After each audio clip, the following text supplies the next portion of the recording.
Most beginners start with cows. They think bigger means more profit. They are wrong. It almost ruined my farm. A single cow eats up to 40 pounds of forage every single day. She needs acres of high-quality pasture just to survive the winter. If you don't have $10,000 sitting around for fencing and heavy equipment, cattle will drain your bank account before you make 1 red cent. But swapping them out for goats changed everything on my land. Here is exactly why the math on cattle is a lie for beginners, and how 6 goats can outperform 1 cow on less than half the land. Let me tell you exactly what happened. I bought my first 2 cows 6 years ago. I read every beginner article I could find. Every one of them said the same thing. Cows are low maintenance. They mow your pasture for free. That is the cleanest lie in all of homesteading. Week 1, my cow busted straight through a $100 section of T-post and barbed wire fencing. Not because she was mean, because she outweighed it. An adult beef cow weighs between 1,000 and 1,400 pounds. When she decides to move somewhere, she moves. You don't stop her.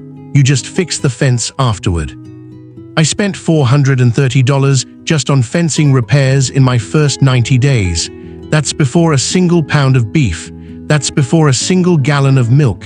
$400 gone. Then winter hit, and that's when cattle really punish you. A cow needs between 25 and 40 pounds of dry hay per day when pasture goes dormant. If you're running 2 cows through a 5-month winter, you need roughly 4,000 pounds of stored hay.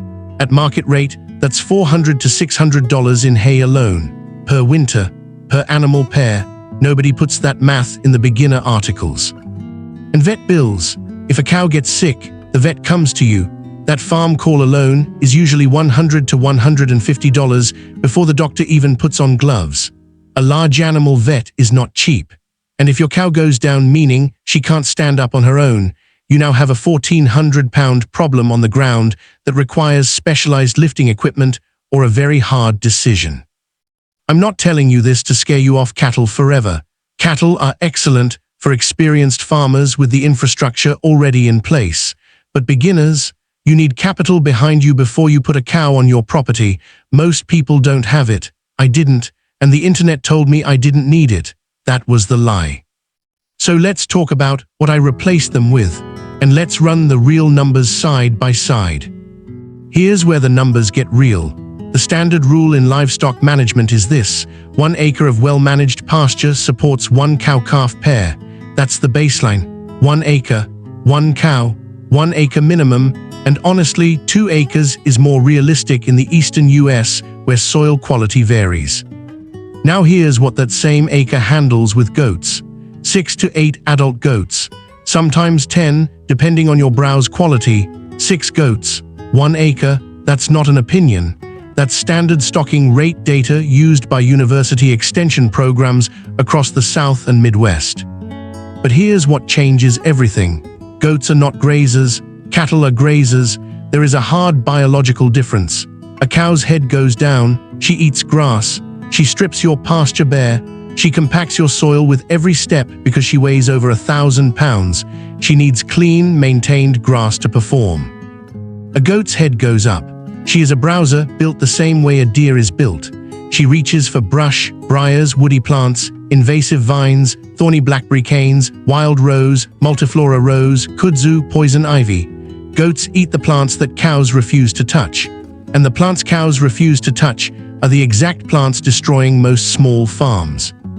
I had a half-acre section of land on my property that was completely locked up in multiflora rose and honeysuckle. Impenetrable. I couldn't mow it, I couldn't disc it. A contractor quoted me $800 to clear it mechanically. I put 4 goats on it for 45 days. They cleared it to bare soil. $0 in labor, $0 in equipment.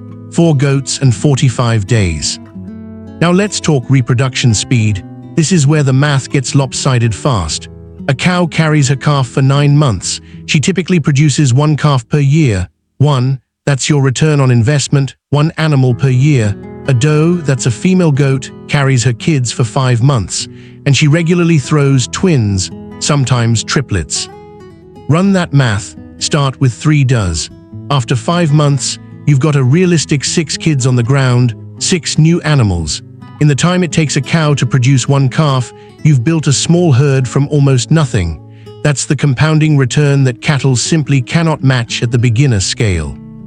And feed cost, let's be precise. A mature dairy cow eats 25 to 40 pounds of forage daily. A mature goat eats 4 to 6 pounds per day, roughly 1/8 the intake. If your hay costs 10 cents per pound, which is a conservative figure, one cow costs $3 to $4 per day in hay alone. 6 goats cost $2.40 total per day for all 6 of them. Now multiply that savings by the cost of fencing, vet calls, equipment and land, and you start to see why experienced small farmers almost universally recommend goats as the first livestock purchase. Not because goats are perfect, they are not, but the margin for error is survivable. With cattle, the margin for error swallows beginners whole. Alright, here is the part that most beginner livestock videos skip completely, and it's the part that will save you the most stress on day one. Handling, let's talk about what actually happens when an animal doesn't cooperate. If a 1,000-pound cow decides she is not going into the chute today, she's not going in, full stop. She can fracture your ribs with a single kick. She can pin you to a gate post and not even notice. Beginner cattle handlers get hurt. I've seen it happen to careful, experienced people. A goat that doesn't want to cooperate, an adult Bordeaux weighs between 100 and 200 pounds. You can physically guide her with 2 hands on her hindquarters and a halter on her head. One person, no chute required, no special equipment. You just redirect her, and she goes. Now here is the fencing truth, because every beginner gets scared by the old saying, a fence that doesn't hold water won't hold a goat. That's not entirely wrong, but it's also not the whole story. Standard woven wire, 4 feet tall, 4-inch spacing stops goats reliably, so does welded cattle panel at the same height. The mistake people make is using barbed wire strands with large spacing. Goats walk through barbed wire gaps that would stop a cow. Fix the spacing first, and your containment problems disappear. The only goats that escape consistently are bored goats. Give them browse to work through, give them space to move. A goat with enough to eat and enough to climb on does not want to leave. Goats escape when they're hungry or understimulated. That's management, not a breed problem. Milk production. If you're going dairy, here is the honest breakdown. A Nigerian dwarf doe in peak production, well-managed, good genetics, produces between 1 and 2 quarts of milk per day. For a family of 4, 2 well-producing does cover most of your household milk needs. Their milk fat content runs around 6 to 10%, much higher than grocery store whole milk at 3.5%. The flavor is clean. No goaty taste if your buck is kept separate from your milking does. If you're going meat, the boar goat is the standard. A boar wether, that's a castrated male, hits market weight between 70 and 100 pounds in roughly 5 to 7 months. At current market prices of around $1.50 to $2 per pound live weight, that's $100 to $200 per animal at sale. Run 6 wethers per cycle, 2 cycles per year on those 5-month gestations, and you're looking at $1,200 to $2,400 in gross market returns on 1 acre with 6 does. Alright, I promised you no fluff and no lies. So here are the real problems with goats that beginners hit hard and fast if they're not prepared. Number 1, goats hate rain. I mean, they despise it. A cow will stand in a downpour for hours without moving. A goat that gets caught in heavy rain with no shelter will go off feed, lose condition, and in extreme cases, especially with young kids, can develop hypothermia and die within hours. This is not an exaggeration. A wet kid below 50 degrees Fahrenheit can die in under 3 hours. Your shelter does not need to be expensive. A 3-sided shed, open on the south face, 8 feet deep, 8 feet wide per 4 goats, is enough. Tin roof, wood frame, posts in concrete. You can build one for $200 to $300 in materials, but you must have it built before you bring your first goat home, not after, before. Number 2, parasites. This is the number 1 killer of goats on small farms, specifically the barber pole worm. It lives in the stomach lining of your goat. It drinks blood. A heavy infestation drops the animal's red blood cell count so low that the goat becomes anemic and dies fast, sometimes within 72 hours of visible symptoms. The tool you use to catch this early is called FAMACHA scoring. You pull the lower eyelid down and look at the color of the mucous membrane inside. Deep pink or red, healthy, light pink, watch closely, white or pale, that animal needs dewormer today, not tomorrow. Today, you check every animal once a week during warm, wet months. That's when worm loads explode. Do not skip this check. Do not do it monthly, weekly during high-risk months, that's April through October in most of the United States, twice weekly if you've had heavy rainfall.